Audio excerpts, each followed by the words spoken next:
Okay, so today we're going to be doing bunches of stuff. So you're going to get this handout. Please don't write on it. You're going to be handing it back in at the end.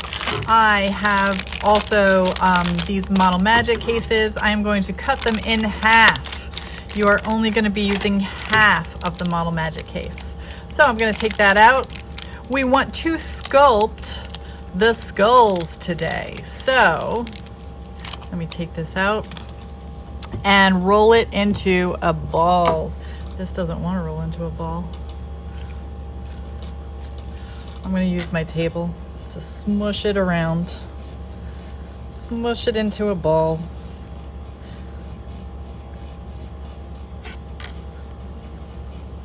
So if you notice while I'm rolling that around, the skull isn't quite a circle. A lot of kids like to just make a circle and then do the eyeballs out of there, but it's not a circle. The head is not a circle. The face is an oval like we talked about in second grade, but we want to make the whole skull in 3 dimensions. Okay, my table is kind of dirty, so now it's a little dirty, but that's okay. So I want to first pinch out the part that is going to be the side, like this part that is an oval in itself, and then the jaw comes down. So I'm looking at that, and if you could see this, I'm pinching it out like that, sort of like a brain. Okay, I think that's pretty good. I'm pinching on all sides. I'm not like just pinching one part. I'm pinching on all sides. I think that needs to be a little bit in there. So I think that is pretty good for the skull shape. And now I want to create the eyes. So what I'm going to do is I'm just going to take a pencil, and where I think the eyes are, which is halfway, if we look at the picture, halfway down the face, like we learned in second grade, or where the eyes are. So halfway down the face is about there. So I'm going to make this, and I'm going to go around a couple of times to make it bigger. Halfway down the face is there. Going to go around a couple of times. Now this might deform what you just formed, so you might have to work it a little bit. You might have to reform it a little again. That's fine. Okay, so now there is the nose part. If you choose to, you can just choose to draw that on later or paint that on later. If you actually want an indentation, you have to be very delicate and do the 2 nostril things with the little septum in the middle. It's called a septum in your nose that separates your 2 nostrils. Okay, so that is the septum. And then there is the mouth. Now you can have the mouth open. I choose to have the mouth open, so I have these scissors. I'm going to go ahead, put it on its side, and open that mouth up like that. Now I want a little bit of a chin, so I have to bring that out a bit. I might have to redo it with the scissors. So I'm going to redo, and I want him to be smiling too. Notice that makes a little point right here. I'm going to just push that back in.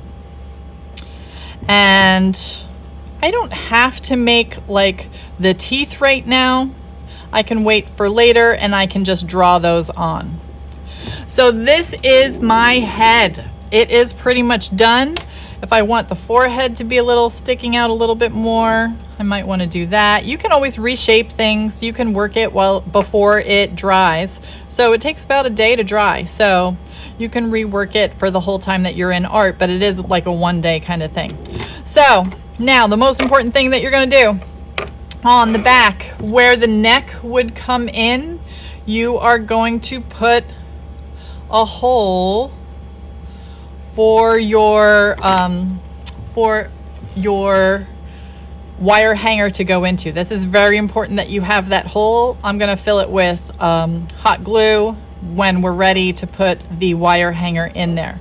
So this is the side of my skull. This is the front of my skull. Now I'm going to put it on my number. Whoa. Let's go back out. I'm going to put it on my number in the box. If you are 5T, I will have your initials in the box, and that's good to go for that. Now, the next thing that you're going to do Okay, so the next thing you're gonna do is working with the wire hanger. The first thing we have to do is to undo this part. You are either gonna get these pliers or you're gonna get these pliers. These are flat pliers, these are rounded. I'm gonna work with these, it doesn't really matter. And I'm going to go on the very end where this is twisted and the end is right there.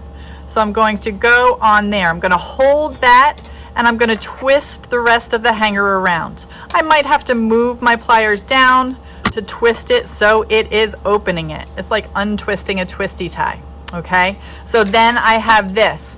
Now I want to make this as straight as possible.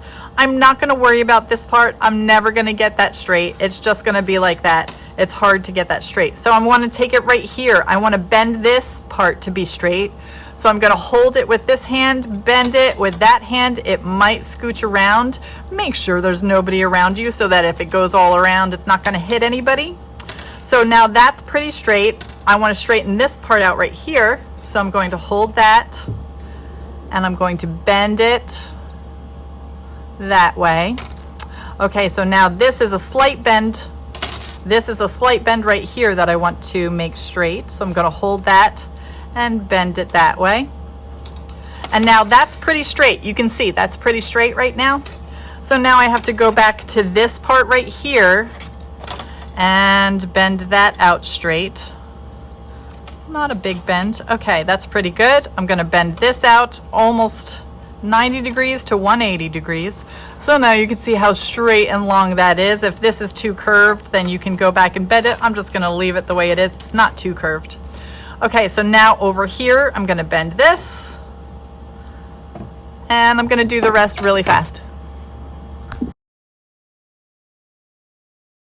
Okay, so now that this is nice and straight, I want to bend this from the tip of my fingers and the end is like a little beyond my watch area. So you're going about 2 or 3 inches into your wrist for this, and then at the tip of your fingers, that's where you're going to bend it. So I'm gonna bend it like so, okay? So this is gonna be a leg. Okay, so now this one, I am going to see where I want my foot to be. I think I just want a little foot like this. So I bent that. Let me move this paper so you can see a little better. Okay, so now I want to bend my other foot that way as well. So I'm going to bend it right like that. Now I have a lot hanging off of this foot. So what I'm gonna do is I'm going to bend it back and we're gonna have like a double wire on this foot and not on the other foot. So I have a double wire. I bent it back, so I bent it back. Now I'm gonna bend this one so it goes up this way, right next to the other wire. So I bent that. It's right next to the other wire, just like that. At the middle part, this is going to be where your body starts. This is the leg. This is the leg. This is where your body starts. I'm going to come up to here where I think the shoulder is going to be, and then I'm going to come up a little bit further for where I have to put my head. So I want to cut it right here. Now, these aren't cutters. Here, I'm going to go forward a little bit. These are not cutters. These are just benders. These are not cutters. They're just benders. You cannot cut this with pliers. Even if I gave you one that had the sharp cutting point on it, it does not go through this material. It's too hard. I would see you going, oh, and it never ever cuts. What does cut it is bending it many, many times. So if I hold it like this, really close to where I'm about to bend it, and I'm gonna bend it up, and I'm gonna bend it down, and I'm gonna bend it up, and I'm gonna bend it down. It just snaps right off. You may have to do it a lot more than I just did it, but if you feel it right when it cuts off, it's really, really hot. What happens is the bending creates a friction and it's super duper hot, and the heat actually makes it break. The heat on the metal makes it break, okay? So now I have this, And this is gonna wrap around here. Now first, I wanna wrap this around so that there's a little loopy loop. So I'm gonna go ahead and do that. I'm gonna go like this, wrap. I'm gonna go like this. This is difficult. If you think it's difficult, it is, but you gotta do it. I want there to be a little loopy loop there. So let me see if I could do it with my hands a little bit. Oh, that's good. I can do it with my hands. Okay, so we want a little loopy loop there. I'm gonna bend this so it's a little more of a right angle, a little more of a right angle. And then we have that loopy loop. We're gonna put the loopy loop down here where we think the shoulders are gonna be. That's gonna be the arm. Ooh, those are really broad shoulders. Let me make it skinnier. So I'm gonna bend it right about here for the arm. I'm gonna bend it right about here for the arm. I'll have some little mannequins out so you can see what it looks like and the proportions of the body. Okay, so now I have these two arms. I need to tape this. I need to tape that so it all stays together. And that is all we're doing today. Let me go get some tape.